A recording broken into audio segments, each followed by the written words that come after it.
Hello and good morning, YouTube. Welcome back to another episode here at Wildmanlifts. I'll be your host, Wildman. So today is going to be a giant set format again, but this time we're going to be using the barbell and we're going to be doing back squats today. So follow along for the ride and let's get to it. When I do back squats, I like to use a box, mainly because I don't like to guess the depth I want to do for that day. I'd rather just move through my workouts a lot quicker, and this takes the guessing work out of it. In between my back squats, I'm going to be doing more exercises. One of them is going to be the pull-up.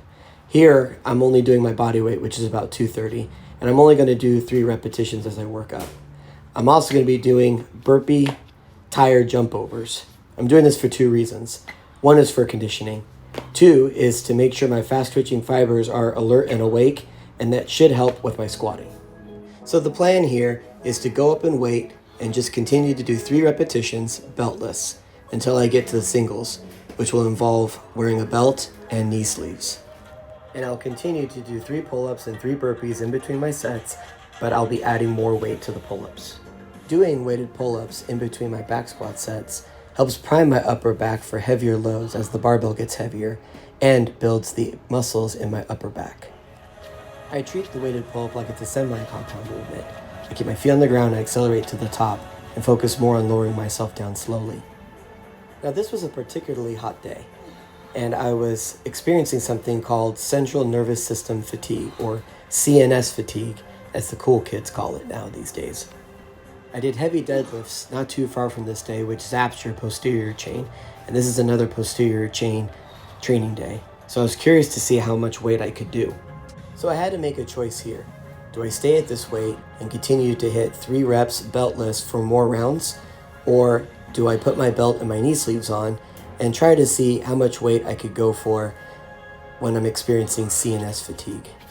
So after I did this round and did my weighted pull-ups, I had to make a choice about it. And let me tell you, it wasn't easy, but I always like to lift heavier. All right, so we're in the middle of the giant strength portion of the workout for today. So I'm going to start adding some more weights and put some knee sleeves on and my belt.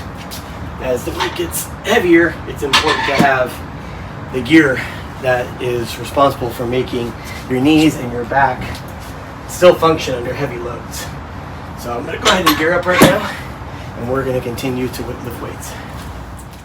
Now the last time I had CNS fatigue, I was unable to back squat 385. So this was going to be a good determiner if I was going to go up in weight. And although this rep goes up pretty quickly, it felt unusually heavy on the bottom. So I knew that I was in full swing of the CNS fatigue, and I was trying to make a decision of what I was going to hit next. And I decided actually to go bigger. Now 430 pounds is a weight I know I could hit, but I was curious if I could do it with CNS fatigue. And although it felt pretty good at the top, once I got down to the bottom, it became a fight for my life in order to get it back up. But I was grateful I was able to patiently fight through it and re-rack it. Now, this was also my last set of weighted pull-ups. So my body weight is 230 pounds and that kettlebell is 105 pounds. And I'm trying to explosively get myself as fast as I can to the top and try to lower myself down slowly. And just a reminder, I was doing these brutal burpee tire jump overs in between all of my sets. And I believe that it was this exercise that was giving me the conditioning I needed to fight through the CNS fatigue. 430 is not a PR for me. I have hit bigger weights before on the back squat. It's just I did deadlift not too long ago. That really zaps your central nervous system. I wanted to see how far I could push my central nervous system. I wanted to see what 430 would feel like for just 1 rep with knee sleeves on and with a belt, but with my central nervous system still not fully recovered. I'm very, very pleased that when 430 got very heavy at the bottom, that I still had enough in the tank and enough strength to press it up and place it back on the rack. Weighted pull-ups also were going very well. Burpees in between were keeping my conditioning alive, and now we've got more to do, so let's get to it. For my giant variation sets, I decided to do 3 rounds, and one of those exercises would include the front squat. Unlike the back squat, which works your posterior chain, the front squat works your anterior chain, which is your core and your quads. Now it can be quite uncomfortable having that barbell sit on your neck like that. So the key to a good front squat is to make sure that you have the flexibility and the mobility to keep your elbows up, your wrists locked back, and the barbell sitting comfortably on your shoulders. Now on the third and final round, I could really feel the CNS fatigue. Normally, 225 front squats is a very easy weight for me and is easy for me to rep out. But here, every single repetition felt like I was lifting 300 pounds. And that's really just due to the fatigue. But I was very proud of myself for able to get through 6 clean repetitions. Now, in between those front squats, I was doing bodyweight pull-ups for 10 repetitions.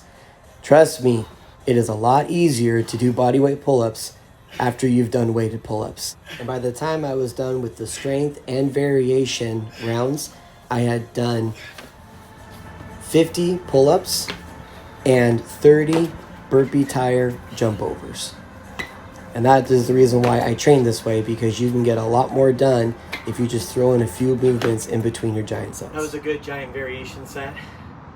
I am absolutely zapped right now. It's 90 degrees out right now, and I just remembered the Miami Dolphins are playing the LA Chargers like right now. So I gotta get going to go watch that game. Last video, I revealed the Miami Dolphins was one of my favorite NFL teams, and I don't play by the NFL rules, and I have 2 teams I like to watch, and the other team is the LA Chargers. So I'm gonna get going. I'm gonna go watch the game. So thanks for joining me on this very hot day, going through these giant sets with me. Until next time, thanks.